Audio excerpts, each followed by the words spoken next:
Hi everyone, hope that you're all doing well. Thank you so much for joining me on the webinar today. So now you should be able to hear me, but I'm going to keep all of you all muted throughout the presentation just to keep things easier and to minimize any confusion with kind of multiple voices.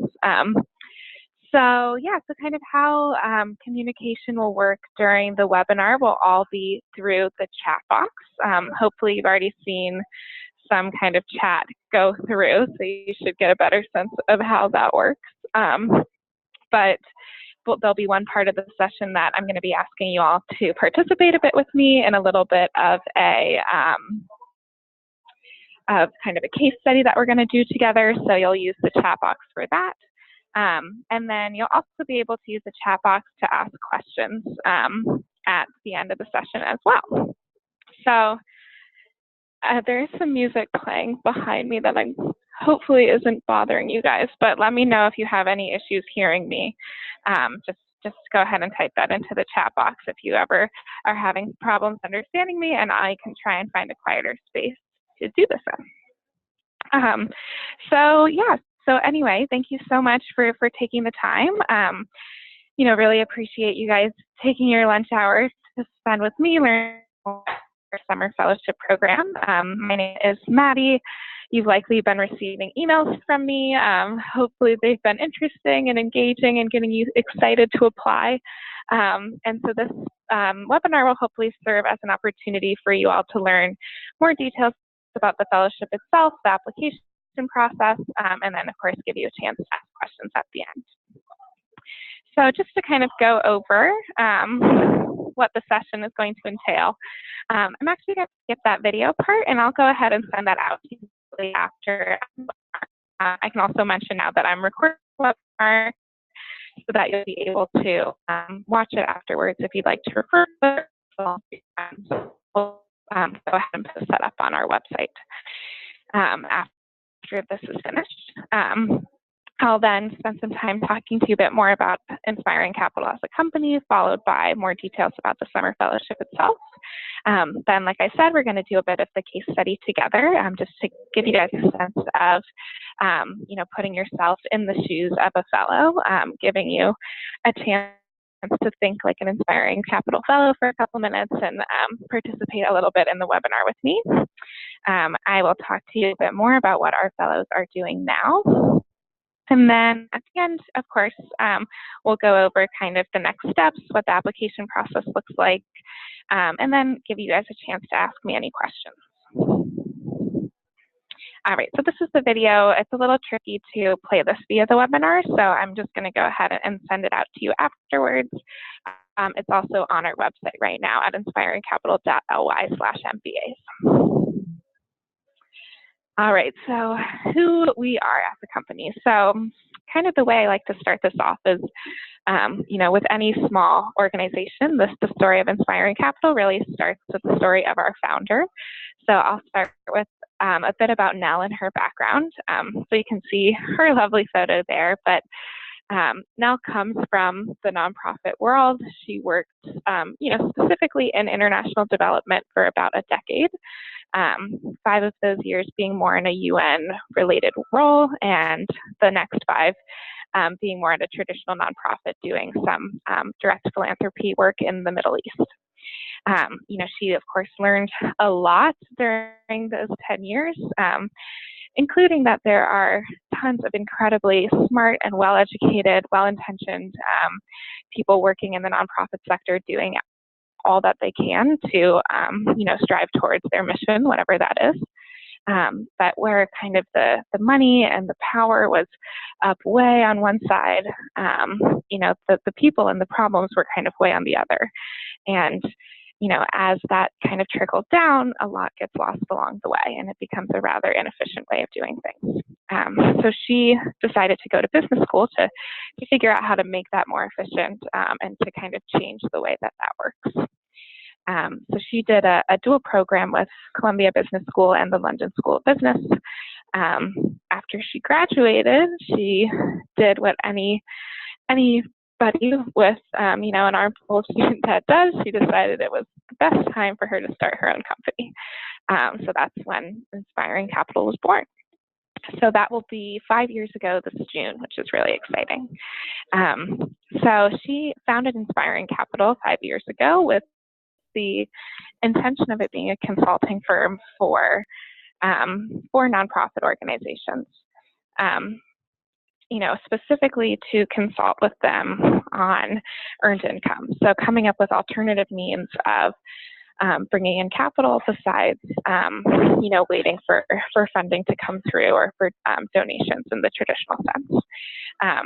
So with kind of that intention in mind, she started looking for clients and decided that she needed an intern for her very first summer. So she put out an application for one role, and she ended up getting 72 applicants back just for that one position. And so that's when she kind of realized that this is maybe also where her company lies, is in training people who are interested in doing the type of consulting work that she had intended to do all along. So that's where kind of the lore of the summer fellowship comes in, and that's how it was born that very first summer. Kind of since then, we've grown a lot. People always ask, what are you guys doing the rest of the year when you're not running the summer fellowship? And I say very honestly that we just sit around sad and cry and think about our next fellows for the upcoming summer. But in reality, I'm the only one who's really doing that, and everybody else is very busy. We run a few other training programs. So we run a training program for women who are reentering the workforce and looking to move into social impact. We run a program for working professionals who don't necessarily want to quit their jobs or sector switch, but at least want to learn how to become more engaged in the work that they're currently doing. And come January, we were going to be launching our B2B offering, so bringing the trainings that we have kind of honed and perfected over the past 5 years directly into corporate organizations for them to share with their employees. So yeah, that's that. So to talk more specifically about the summer fellowship itself, why you guys are all here. So just kind of logistically at the top there, you'll see that we do run 2 cohorts of the program. This will be our 5th summer running in New York City. And then this will also be our 2nd summer running a cohort in Raleigh-Durham, North Carolina. Really the only difference between the 2 programs are the dates. We have an orientation week at the beginning of each program.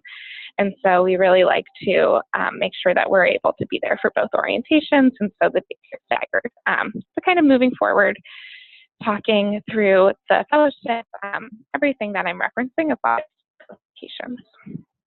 I'll kind of see what's laid out below.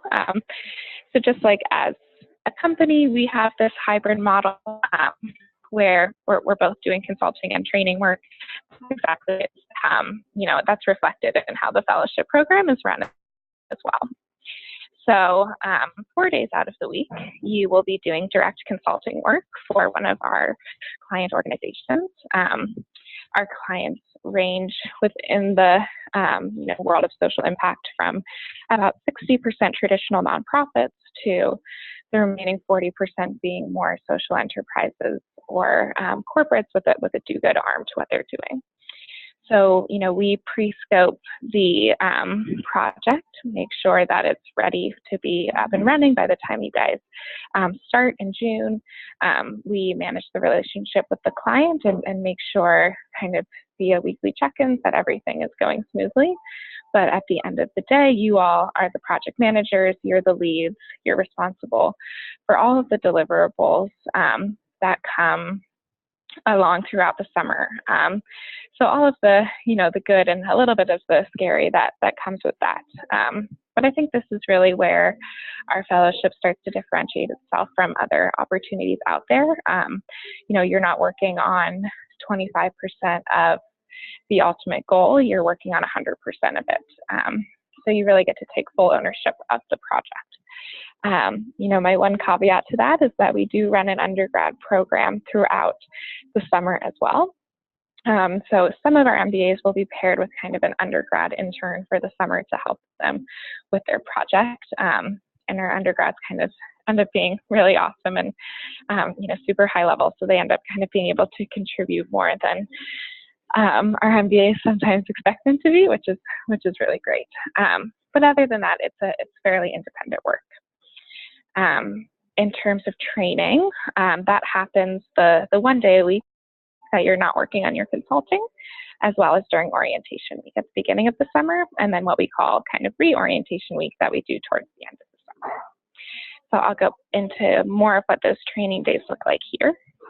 So between those 2 weeks of orientation and reorientation, and then the Monday trainings, you do get over 150 hours of training throughout the summer, which is a pretty incredible opportunity. But kind of what you're doing on those training days is laid out a little bit here. So part of those days will be spent in kind of our training sessions or modules, 70% of those on what we refer to as the spectrum of impact. So we've actually trademarked this term. I keep forgetting. I need to put the little TM next to that. But that's really giving you an idea of what's out there in the world of social impact and how your business skills can fit into that. So we do modules on impact investing, on ethical marketing, on the IDEO model of design thinking, on impact assessment. So kind of looking at topics that are relevant to what you're studying and also relevant to the world of social good and making sure that we're teaching you, at least giving you kind of a baseline moving forward for kind of what's out there in the space. The kind of remaining 30% of the sessions there look like more personal or professional development. We want to make sure that you guys are engaged and excited human beings and students and professionals, and so we do our best to kind of guide you throughout the summer to make sure that holistically we're putting you on a good path as well. And that's really kind of become what Nell has honed as a bit of teaching a lot of the sessions herself, which is really great.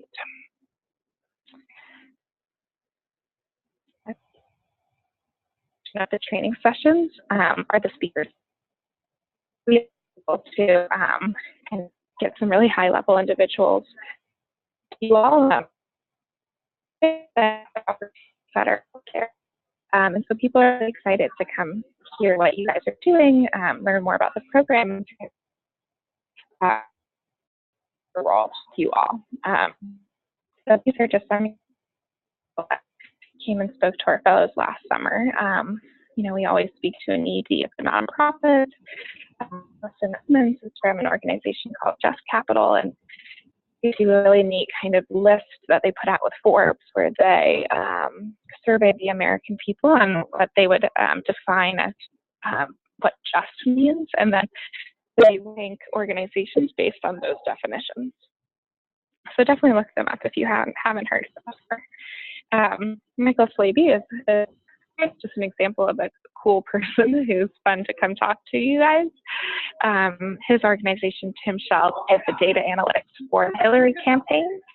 Now he's kind of figuring out where to move his company and, still learning how to use data for good and what that means. So what's, really great about these speakers too is that they give out their email addresses, they provide contact information, they want you to follow up with them, they actively encourage it, they know that that's kind of the reason to come speak to you all is to end up sharing that information and being willing to connect with you further about what they spoke about, or just if you want to learn more about the world that they're in and what they're doing, and they're really excited and happy to engage with you guys. Kind of one added bonus to the training days as well is that they are hosted for us around whatever city we're in by people in our network. And so what that means is that you also get the benefit of kind of seeing, what a social impact space looks like,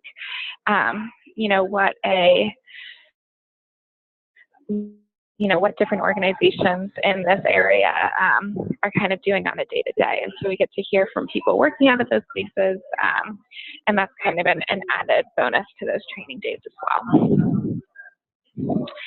So in terms of the consulting piece, just to talk a little bit more about what the projects themselves look like, I'll really start by saying first that we have a great resource on our website. If you search for case studies, you'll see that we have had our fellows create for us as a deliverable throughout the summer, a really nice summary of what their project was. So who their client was, what the problem was that they were tasked with solving, how they went about solving that, and then what the outcomes were. So if you're interested in kind of the more details of what the projects look like, I definitely encourage checking out the case studies on our website.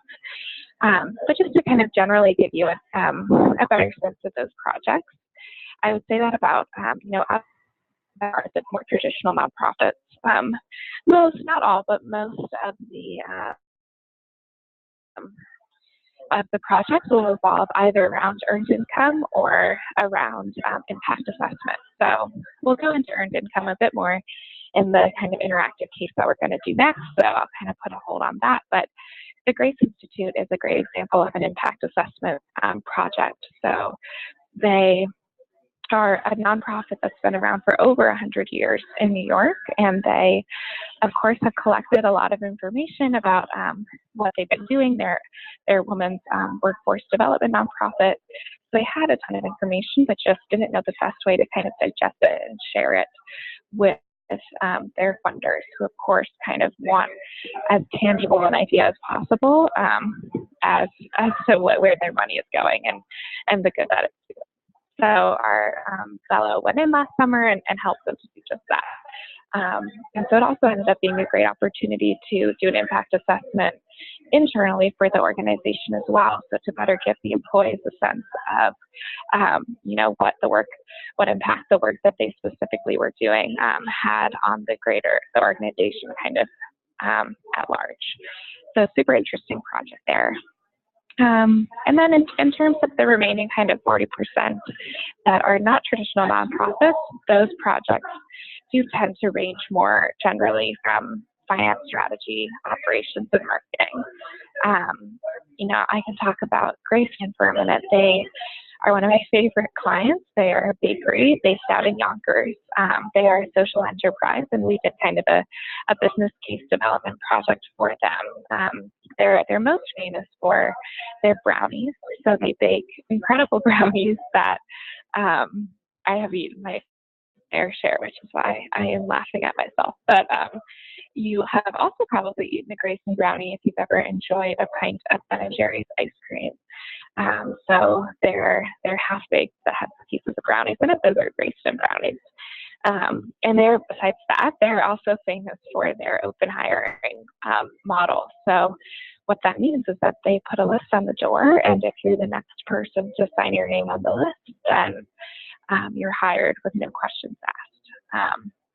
So what that ends up meaning is that a lot of formerly incarcerated people are able to be employed by Graceland when otherwise they may have a hard time finding a job.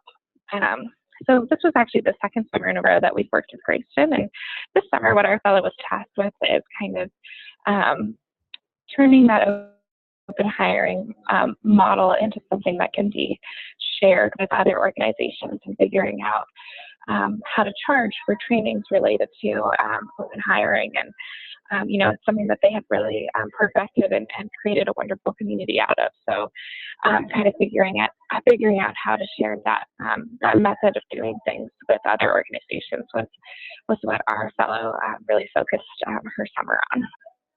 So anyway, like I said, go ahead and check out the case studies online. If you have further questions, or if one of the cases really catches your eye and you want to be put in touch with a fellow who worked on that project, please let me know, and I'll be happy to do my best to do that. Okay, so this is the case study. So I hope I haven't totally bored you to tears at this point and that you're ready to interact a little bit with me here. So like I said, we're going to just be using the chat box to talk. And so when I ask you guys questions, you can put your answers in the chat box there. So just to set this up for you guys a little bit, you don't have to read that paragraph. I'll just explain to you what's happening. So GRIT is an organization that came out of the engineering lab at MIT.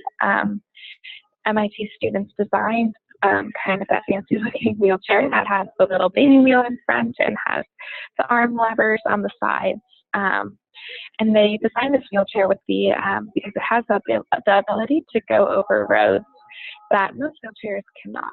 So whereas a traditional wheelchair, you really do need a paved road or a sidewalk in order to kind of successfully maneuver across it. The GRIT wheelchair, freedom chair, it's really able to go over some more kind of rough terrain. So what that means is that they designed it with the intention of distributing it free of charge to individuals in the developing world who potentially haven't left their neighborhood or their city before, simply because they didn't have paved roads or sidewalks that their chairs could go down. So now with the freedom chair, they'd be able to kind of explore areas and get out of their local space in ways that they hadn't been able to before. So kind of what our fellow was tasked with doing was an earned income project for them. So they decided that they would like to start selling the chair in the United States to customers who could afford to purchase it, with the intention of the the profits from those sales going to support the continued distribution of the chairs to other areas of the world. So kind of my first question for you guys to think about is, what kind of customer base do you think would be good to target for this chair? So kind of think about groups of people here in the U.S. who could afford this chair and for whom it would be a good fit, kind of keeping in mind its special abilities to go over some more rough terrain. So anyone and everybody, if you have ideas about a good customer base, if you want to throw those into the chat now, that would be awesome.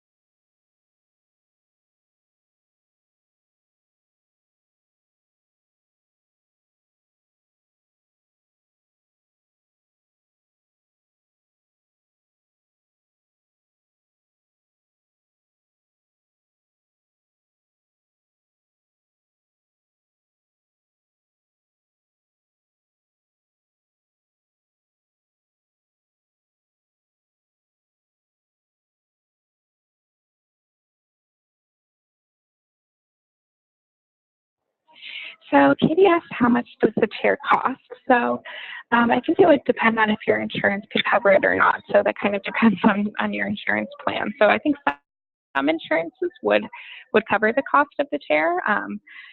And for the ones that it would not, if they thought of kind of an extra unnecessary expense, then it would likely be a fairly expensive purchase. So definitely not something cheap, but I don't know the exact amount, but definitely kind of a higher price point for sure.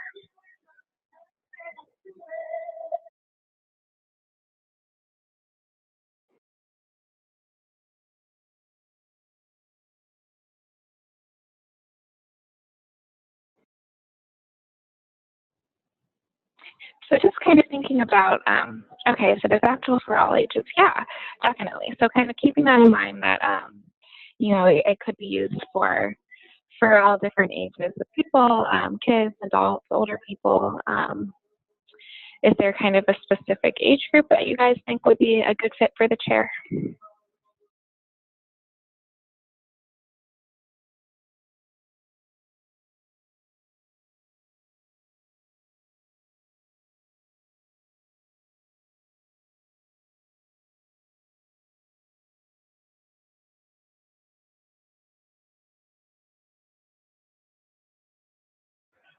Cool. So Frankie suggested kind of medium to high income individuals with special needs, and then creating partnerships with hospitals and rehab centers to help distribute.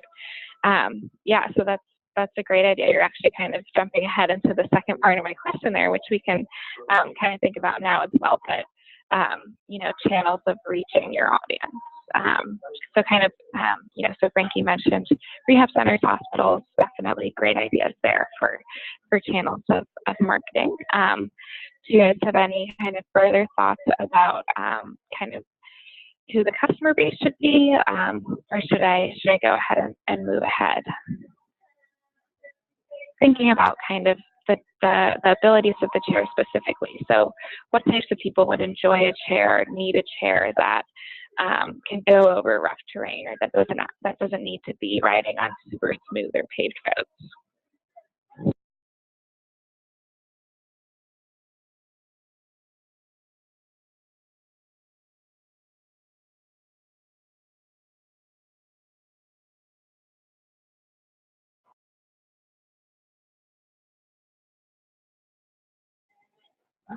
Yeah, so definitely. So her suggestion was that targeting individuals in southern and western states where there are fewer paved roads, kind of thinking about that, what other opportunities are there, especially kind of out west and in the south and outside of cities?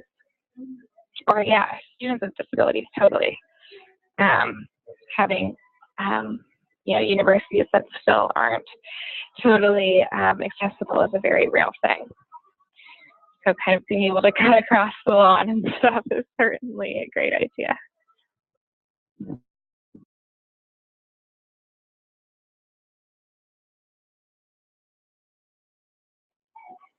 All right. Well, kind of for the sake of time here, I'll jump ahead to kind of what the fellow came up with. Obviously there's no really right or wrong answers here. There's just a specific direction that our fellow decided to take.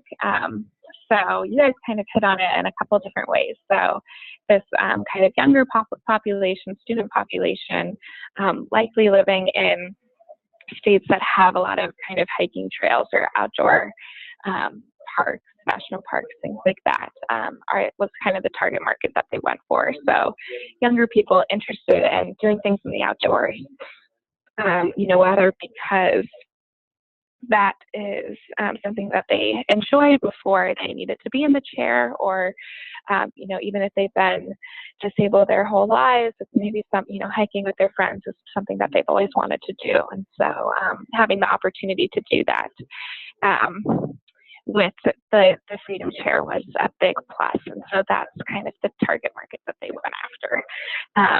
And then Frankie kind of hit already upon the best channels of reaching these individuals, and that's kind of specifically at rehab centers or physical therapy offices, for a couple of reasons. One, because you want the chair to be recommended to you by somebody that you trust. It looks a little funky, it looks a little different from your typical chair, and so you want to make sure that you are safe in it, and that the person recommending it to you is somebody who's experienced in those types of things, like a physical therapist. And also because it's going to be something that you're going to want to try out in person. Sometimes people suggest social media or something like that because you hear young people and you think Instagram, but as I mentioned before, it would only be covered by some insurance companies. So it could be a big out-of-pocket expense that you're going to want to try out first to make sure that you're comfortable in before purchasing. So you could absolutely do that with a physical therapist. So thank you so much for participating with me there. I hope you found that kind of interesting and kind of a good little bit of a dive into how our fellows think. It's something that I really always like to circle back to at the end here. It's just a reminder as to what our fellow was tasked with in the first place, which is this whole idea of earned income and starting to charge stop payments to people for something that otherwise you're giving away for free. It's not something that we solve by the end of the summer. Some people are immediately kind of turned off by that idea. Some people are really excited by it. But it's something that we kind of tackle and do our best to kind of struggle with throughout the summer, and learn from, and can't promise you the answers at the end, but it's something interesting to think about. So grab a pint of Ben and Jerry's, eat some Grayson brownies, think about earned income tonight, and I'll be happy. All right, so moving on from the case study, talking a bit more about who should apply. But, you know, I really think that there are some qualities that will make you a better fit for the program. One that I really like to point out is this comfort with ambiguity. You know, we're a small company. We work with a lot of small companies.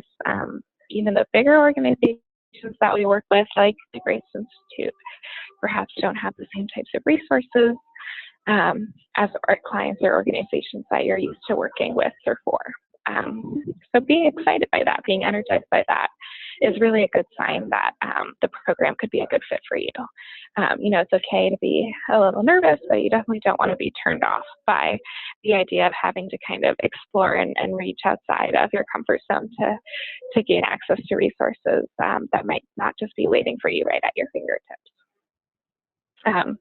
You know, obviously impeccable standards of professionalism shouldn't need to be said, but it's also important too, keeping in mind that you guys really are the project managers of these teams. You know, you get more face time with the clients than we do. And so, you know, really remembering always that you're representing us as a young company. Reputation is especially important. So just being able to keep that in mind throughout the summer is huge for us, for sure. And yeah, finally, we really just we want to hang out with you guys. We kind of always think that the cohort model of what we do is overlooked sometimes when you're thinking about the fellowship, but it's really an important part of our model. In that, you know, you guys have found each other in this webinar. You're all MBA students interested in social impact. But kind of being able to multiply that by 1,000 and getting to spend your summer in person with, you know, 10 or 11 other MBAs who are interested in this type of work is really kind of an unmatched opportunity. So people that are excited to be really feeding off of each other and learning from each other and using each other as resources and kind of formally and informally, you know, making sure that you're bouncing your ideas off of each other and taking advantage of the other skill sets that are in the room.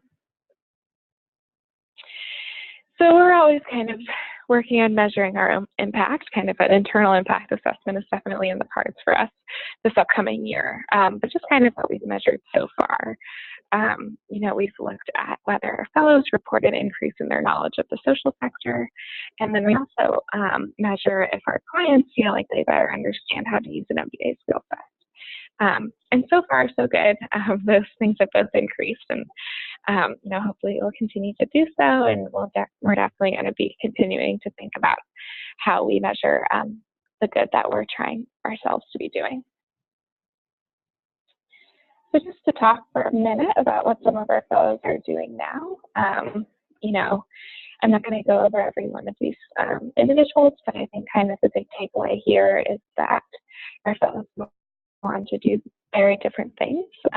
You know, some of them will move directly to social impact, but that's not what we're mandating at all. You know, others will go on to work for more corporate companies or startups or, you know, impact investment firms, whatever it is. And that's all great. You know, that's part of what that personal and professional development is about over the summer, is figuring out what that path is, whether or not that's directly moving into social impact isn't really relevant to us. You know, we need engaged employees in every sector of kind of the employment world. And so whatever that means for you is great for us. We do say that about 60% of our fellows go on to find opportunities through our network. You know, whether that is a speaker that you got a email from at the end of the session, or one of Nell's LinkedIn contacts, or just an organization that you know that we have a contact at, we are obviously and more than willing to help connect to you guys whenever possible.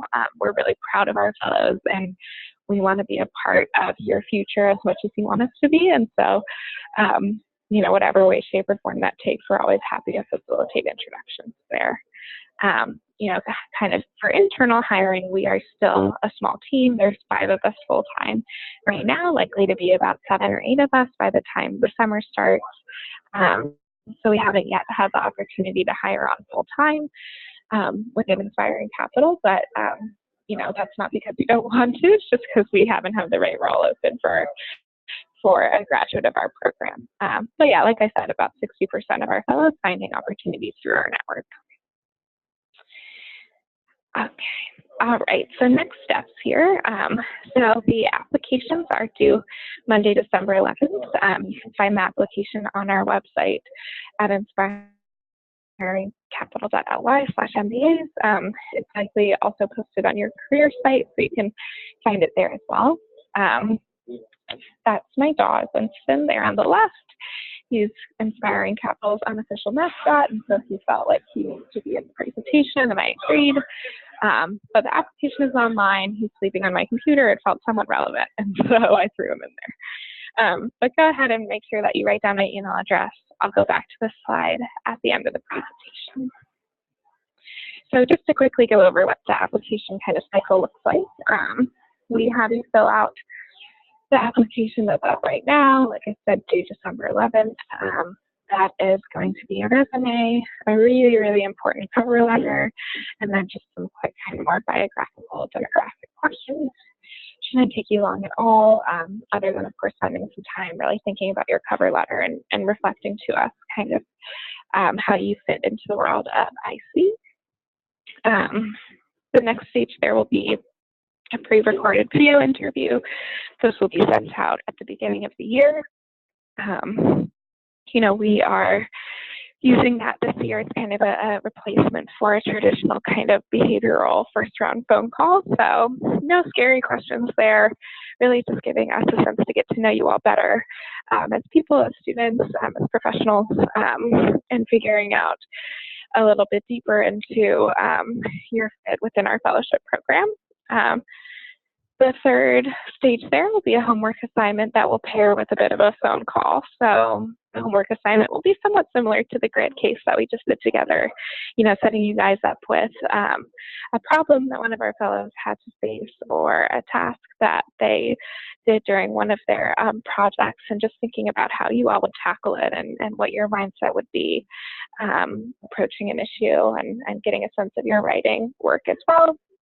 The phone call there is really just meant to kind of give you guys a touch point as well, to ask us any questions at that point, to get some follow-up on your assignment, to talk through how it went, any questions that we have on our end about it. So yeah, nothing too scary there. And then finally, we'll do a group interview. We'll be hosting group interviews in person in New York if you can make it. If not, we'll be doing them virtually as well. But again, kind of just reflective of the cohort nature of the fellowship itself, it's a really good chance for us to get a sense of how you work with others and how you take feedback and things like that. So I think it's a really fun day. Hopefully you guys think so as well. So yeah, this is really just meant to give you a sense of how you stay in touch with us throughout the rest of the year, even after the fellowship is officially complete. You know, you'll participate in your summer with us. We will absolutely have you helping with kind of recruitment, which is really huge and not really helpful for me. After that, we'll be doing some kind of webinars 2.0, so thinking about kind of some next level, higher level thoughts on some topics that you covered with us over the summer, just to continue your kind of education there in terms of social impact. And then in the spring, of course, like I mentioned before, in terms of helping you network and setting you up with, you know, people to do coffee chats with. That's always a really important part of how your year finishes out with us. You know, and then if you are in New York or in Raleigh-Durham area, we do host events throughout the year. And as alums of our program, you all get, you know, free tickets to our events and other opportunities, monthly happy hours, things like that, ways to engage with us in person as well. Lastly, I'd like to just quickly mention that we do also the recruiting for the National Parks Business Plan internship. There is a webinar actually today at 3 o'clock if you can make it to that. If not, there's another webinar in early December. You can register for either of those at our website, inspiringcapital.ly/NPS. Essentially, it's a consulting internship that takes place at a national park or monument throughout the country. So really great opportunity if you love the outdoors and you love Excel spreadsheets and you want to find a way to combine both of them together into one summer, could be a great fit for you as well. You're welcome to apply to both programs. The applications have the same due date, December 11th, but otherwise they're completely separate applications. All right. So that's all I have in terms of the presentation. If you guys have to go, feel free to duck out at any time. Otherwise, you can put any questions you have in the chat box and I can answer them now. Thank you.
Hi, Frankie. Yeah, that's a really good question.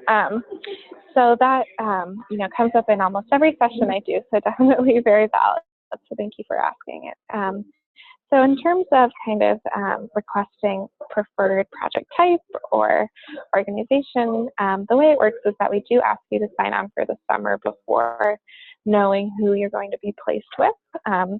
That being said, we do send out a survey before we do the matching. We survey both you guys as well as the clients to get a sense of how to best match you. So we'll take into account kind of mostly your previous skill set and background, where you're interested in learning more and where you're interested in growing in terms of project type, and less about kind of area within the sector. So, if you're really interested in the environment or in education or in kids, and that's the type of organization you have to work with over the summer, then it's probably not the best fit for you, just because we do kind of work with a whole range of organizations with a wide variety of missions, and we can do our best to kind of match you with something that you're super passionate about already. But it's more likely that we're going to kind of prioritize matching you with a project type that we think that you could really succeed at.